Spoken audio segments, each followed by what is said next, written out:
And before he quit talking, the plantation owner came and said, Fannie Lou, do you know, did Pap tell you what I said? And I said, yes, sir.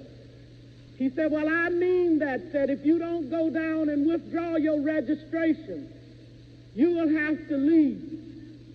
Said then if you go down and withdraw, that you still might have to go because we are not ready for that in Mississippi. And I addressed him and told him that I didn't try to register for you.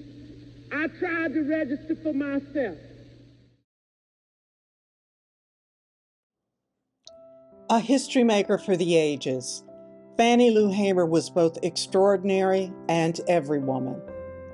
The youngest of 20 children, by the age of 6, she had joined her family in the Mississippi cotton fields. Though stricken with polio, young Fannie could bale up to 300 pounds of cotton a day. Fannie, the activist, learned how to stare down peril. Shot at, beaten, jailed, threatened, and once told by a sheriff, "Will make you wish you was dead." Fannie Lou was a collaborator reaching across race, generational, and gender divides. Working with the Student Nonviolent Coordinating Committee, she launched Mississippi Freedom Summer, joined white women to form the National Women's Political Caucus, launched the PIG Project to help impoverished sharecroppers with the National Council of Negro Women, and started the Freedom Farm Cooperative to support rural economic development.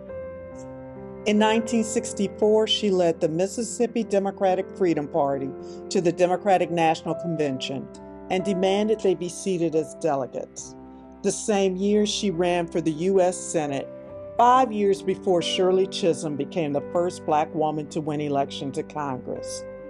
Her advocacy was unrelenting, but so were the maladies that sent her to an early grave at 59.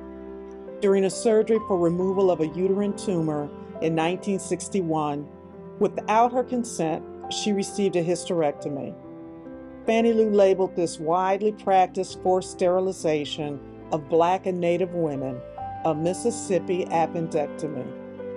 In 1963, she endured a brutal physical and sexual assault by Mississippi police. She was beaten so badly that her eyes were swollen shut. Long-term illness and trauma followed, including a blood clot in her left eye, kidney damage, and other injuries that never healed. In the 1970s, faltering health and so-called nervous exhaustion slowed her activism.